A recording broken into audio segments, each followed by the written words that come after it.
جس کی شرائط اہل خیبر کے ساتھ کیے گئے معاہدے سے ملتی جلتی تھیں۔ فدق کا علاقہ چونکہ لڑے بغیر ہی فتح ہو گیا تھا، اس لیے رواج کے مطابق وہاں موجود کھجور کے باغات رسول اللہ صلی اللہ علیہ وآلہ وسلم کی ملکیت ہو گئے۔ ان باغات کی آمدنی سے آپ صلی اللہ علیہ وآلہ وسلم سال بھر اپنے اہل و عیال کی کفالت کرتے تھے، اور اس کا حکم اللہ جل شانہ کی طرف سے آیا تھا۔ قرآن پاک کی سورہ الحشر کی آیت نمبر 7 کے مطابق حضرت جبرائیل علیہ السلام نبی پاک صلی اللہ علیہ وآلہ وسلم کے پاس آئے اور انہیں اللہ کے اس حکم سے آگاہ کیا کہ اے نبی، ذوالقربہ یعنی اپنے قرابت داروں کے حقوق ادا کرو۔ جب نبی پاک صلی اللہ علیہ وآلہ وسلم نے ذوالقربہ کی مزید وضاحت چاہی تو حضرت جبرائیل علیہ السلام نے جواب دیا، فاطمہ۔ یہاں حقوق سے مراد فدق کے باغات تھے۔ چنانچہ رسول اللہ صلی اللہ علیہ وآلہ وسلم نے اپنی پیاری بیٹی حضرت فاطمہ کو بلا کر فدق کا علاقہ انہیں تحفے میں دے دیا۔ اس واقعے کے 4 سال بعد نبی پاک صلی اللہ علیہ وآلہ وسلم وفات پا گئے، اور بدقسمتی سے یہ باغات حضرت فاطمہ اور پہلے خلیفہ حضرت ابو بکر کے درمیان ایک تاریخی تنازع کی وجہ بن گئے۔ حضرت ابو بکر صدیق نے یہ باغات بی بی فاطمہ کو دینے سے انکار کر دیا، اور جب انہوں نے اپنے حق میں قرآنی آیات کا حوالہ دیا تو اسے بھی تسلیم نہ کیا، اور نبی پاک صلی اللہ علیہ وآلہ وسلم کی وفات کے فوراً بعد ہی ان کی پیاری بیٹی اپنے وراثتی حق سے محروم کر دی گئیں۔ سعودی عرب کے دیگر تاریخی مقامات کی طرح یہاں بھی مجھے جلائے گئے کھجور کے درخت اور تباہ شدہ عمارتی ڈھانچے نظر آئے، کیونکہ یہ جگہ بھی خاص تاریخی اہمیت کی حامل ہے۔ کھجور کے جلے ہوئے درخت آپ کو میلوں دور سے ہی نظر آ جائیں گے۔ خیبر کا قلعہ البتہ بین الاقوامی ثقافتی اور تعمیری ورثے کے طور پر محفوظ ہے، اور یہودی وراثت کو نقصان پہنچنے سے ریاست ہائے متحدہ امریکہ کو اشتعال بھی آ سکتا ہے۔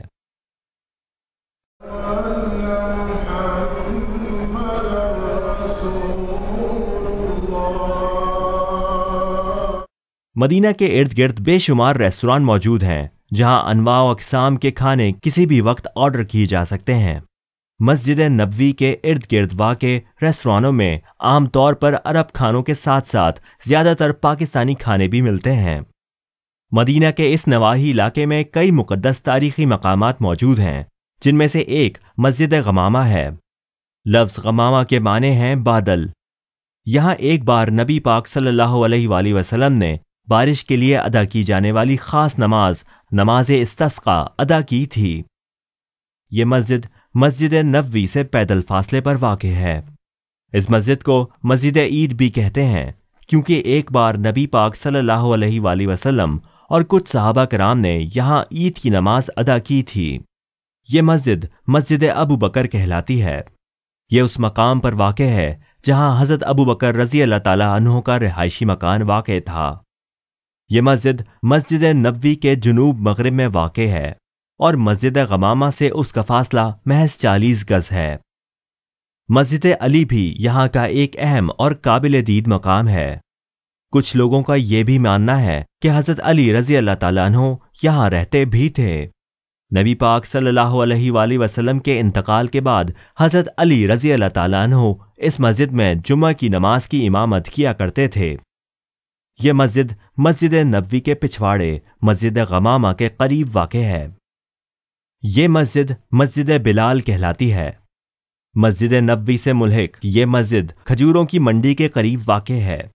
موقع ملے تو اس مسجد کی زیارت ضرور کریں اور نماز بھی ادا کریں۔ یہ دیکھیے، انتہائی تاریخی اہمیت کی حامل یہ مشہور مسجد قبلہ تین کہلاتی ہے۔ اسی مسجد میں نماز ادا کرتے ہوئے قبلہ کی تبدیلی کا حکم نازل ہوا تھا۔ 15 رجب سن 2 ہجری کو پیر کے دن رسول اللہ صلی اللہ علیہ وآلہ وسلم یہاں ظہر کی نماز ادا کر رہے تھے، جب حضرت جبرائیل علیہ السلام اللہ جل شانہ کا یہ حکم لے کر نازل ہوئے کہ اے نبی، اپنا رخ مسجد الحرام سے کعبہ کی طرف موڑ لیجئے۔ اسی وجہ سے اس مسجد کو مسجد قبلتین یعنی 2 قبلوں والی مسجد کہا جاتا ہے۔ مسجد نبوی کے قریب واقع یہ مسجد جمعہ کہلاتی ہے۔ ایک مرتبہ قبا سے مدینہ منورہ واپسی پر نبی پاک صلی اللہ علیہ وآلہ وسلم جب بنو سلام بن اوف قبیلے کے علاقے میں پہنچے تو آپ صلی اللہ علیہ وسلم نے اس مقام پر جمعہ کی نماز ادا کی تھی۔ بعد میں یہاں مسجد تعمیر کر دی گئی۔ یہ مسجد مسجد نبوی کے جنوب میں واقع ہے۔ اس جگہ پر کبھی مسجد زرار واقع تھی، جہاں اکٹھے ہو کر منافقین اسلام کے خلاف سازشیں کیا کرتے تھے، اور اسی وجہ سے نبی پاک صلی اللہ علیہ وآلہ وسلم کے حکم سے اس کو جلا دیا گیا تھا۔ اس مسجد کا ذکر قرآن پاک میں بھی آیا ہے۔ اور یہ دیکھیے، اسلام کی اولین مسجد مسجد قبا، مکہ سے مدینہ ہجرت کے دوران آپ صلی اللہ علیہ وآلہ وسلم نے مدینہ کے قریب واقع ایک بستی میں 3 دن قیام فرمایا تھا، اور انہی دنوں میں یہ مسجد تعمیر کی تھی۔ یہ مسجد مسجد نبوی سے 3 کلومیٹر کے فاصلے پر واقع ہے۔ اس مسجد میں 2 رکعت نماز کی ادائیگی کو بہت زیادہ ثواب کا باعث بتایا جاتا ہے۔ حضرت علی رضی اللہ تعالیٰ عنہ اور حضرت فاطمہ رضی اللہ تعالیٰ عنہ شادی کے بعد پہلے پہل اس علاقے کے ایک مکان میں مقیم ہوئے جو مسجد قبا کے محراب کے سامنے واقع تھا۔ کھجور کے درختوں کے قریب واقع یہ گھر اب مسمار کر دیا گیا ہے۔ ایک بار مدینہ کے لوگوں کو خشک سالی کا سامنا تھا اور مدینہ کے صرف ایک کنویں میں پانی موجود تھا۔ اس کنویں کا مالک ایک یہودی تھا اور وہ لوگوں کو پانی مہنگے داموں فروخت کرتا تھا۔ حضرت عثمان رضی اللہ تعالیٰ عنہ نے یہ کنواں خرید کر وقف کر دیا تاکہ شہر کے غریب لوگ بھی آسانی سے پانی حاصل کر سکیں۔ یہ ہے وہ کنواں جس کا پانی آج بھی ارد گرد کی زمینوں کو سیراب کر رہا ہے۔ اس احاطے میں دکھائی دینے والا ملبہ ایک تاریخی مسجد کا ہے۔ اس مسجد میں ایک دفعہ رسول اللہ صلی اللہ علیہ وسلم نے حضرت علی کو سورج کے پلٹ جانے کی دعا کرنے کو کہا تھا تاکہ عصر کی نماز ادا کی جا سکے، جس میں کچھ تاخیر ہو گئی تھی۔ اسی واقعے کی نسبت سے اس مسجد کو مسجد رد الشمس کہا جاتا ہے۔ الغرس نامی یہ کنواں جو بنر علی بھی کہلاتا ہے، مسجد شجرہ سے زیادہ دور نہیں۔ ایک مہم سے واپسی پر جس کی قیادت حضرت علی کر رہے تھے، فوج کے پاس پانی ختم ہو گیا تھا۔ اس وقت حضرت علی نے یہ کنواں کھودا تھا جس سے آج بھی پانی فراہم ہو رہا ہے۔ یہ کنواں بھی اب بند کر دیا گیا ہے۔ کنویں کے قریب حضرت سلمان فارسی کا باغ واقع ہے۔ مسجد قبا کے کم و بیش 1 کلومیٹر شمال میں واقع اس کنویں کے متعلق نبی پاک صلی اللہ علیہ وسلم نے یہ خواہش ظاہر فرمائی تھی کہ وفات کے بعد آپ صلی اللہ علیہ وآلہ وسلم کے مبارک جسد کو اس کنویں کے پانی سے غسل دیا جائے۔ حضرت علی نے اس وصیت کی تعمیل میں اسی کنویں سے پانی نکال کر آپ صلی اللہ علیہ وآلہ وسلم کی میت کو تدفین سے قبل آخری غسل دیا تھا۔ یہ بھی ایک کنویں کے آثار ہیں۔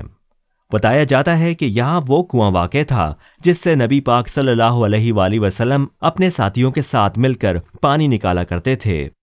اس پانی سے حضرت سلمان فارسی کے کھجوروں کے باغ کو سیراب کیا جاتا تھا۔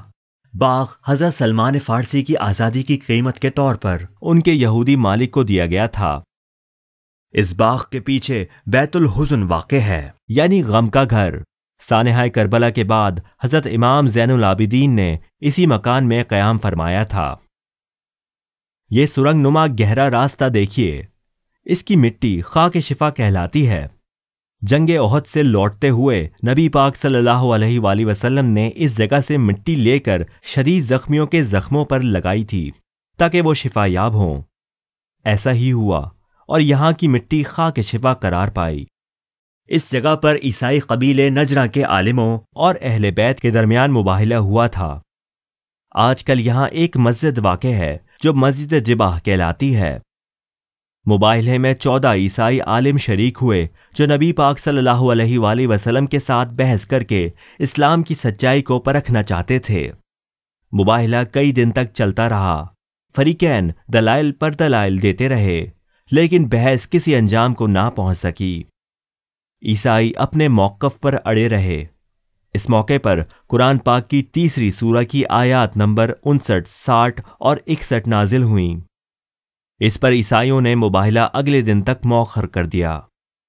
اگلے دن نبی پاک صلی اللہ علیہ وآلہ وسلم امام حسین علیہ السلام کو گود میں لیے ہوئے تشریف لائے۔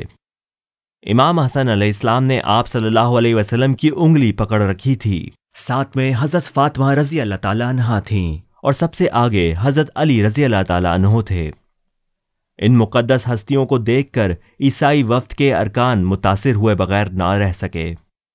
لاٹ پادری اپنے ساتھیوں سے مخاطب ہو کر کہنے لگا، خدا کی قسم، میں نے آج وہ چہرے دیکھ لیے ہیں جو اگر پہاڑوں کو ہلانے کی خاطر عبادت کریں تو پہاڑ اپنی جگہ سے ہٹ جائیں۔ اے مسیح کے ماننے والوں، اگر تم نے محمد کے ساتھ یا ان لوگوں کے ساتھ جن کو محمد اپنے ساتھ لائے ہیں کوئی بحث کی تو تمہارا نام و نشان تک صفحہ ہستی سے مٹ جائے گا۔ اس کے بعد انہوں نے مباہلے کا ارادہ ترک کر دیا۔ نبی پاک صلی اللہ علیہ وآلہ وسلم سے درخواست کی کہ انہیں ان کے دین پر قائم رہنے دیا جائے اور جزیہ دینے پر آمادگی ظاہر کر کے رخصت ہوئے۔ قرآن پاک کی نمائش ایک ایسی جگہ ہے جو ہر ایک کو ضرور دیکھنی چاہیے۔ حکومت نے یہاں قرآن کے نایاب نسخے نمائش کے لیے رکھے ہیں۔ 1500 مربع میٹر پر محیط اس نمائش گاہ کی ترتیب و تزئین نہایت محتاط طریقے پر اس انداز میں کی گئی ہے کہ یہاں آنے والے قرآن پاک کی تاریخ اور اہمیت سے مکمل طور پر آگاہ ہو جائیں۔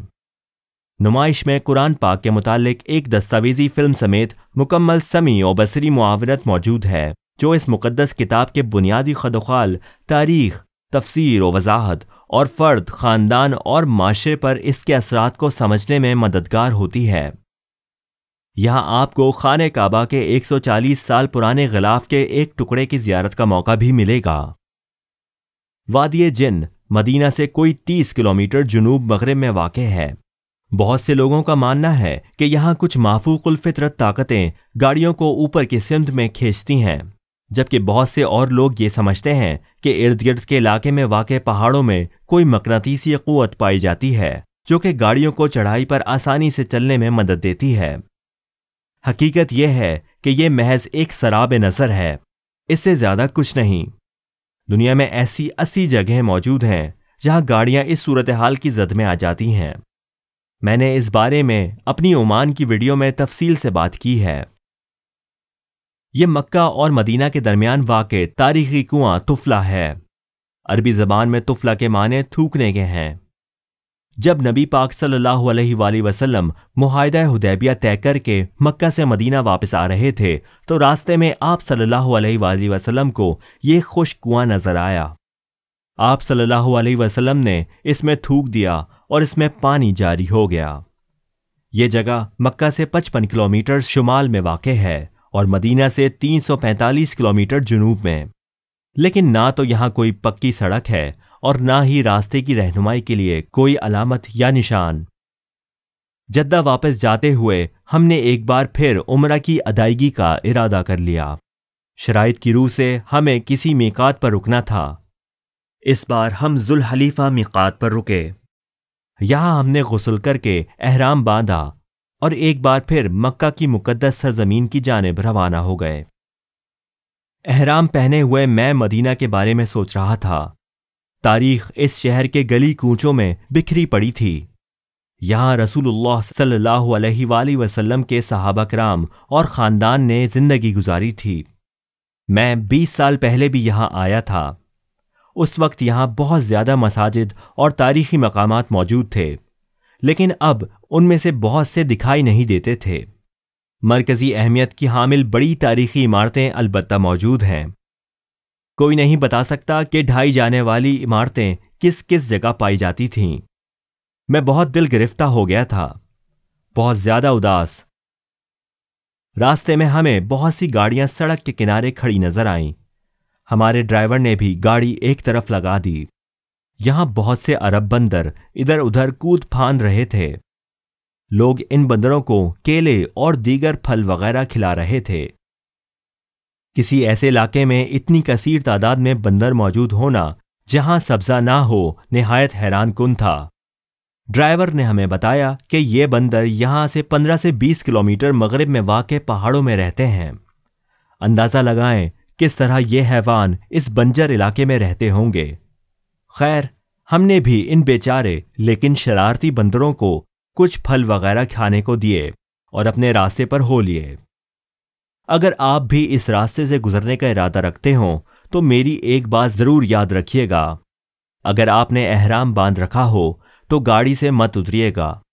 یہ ندیدے بندر کیلوں کی تلاش میں آپ کے احرام کی چادر تک کھینچ لیں گے اور آپ بھرے مجمع میں صرف زیر جامہ میں ملبوس کھڑے ہوں گے۔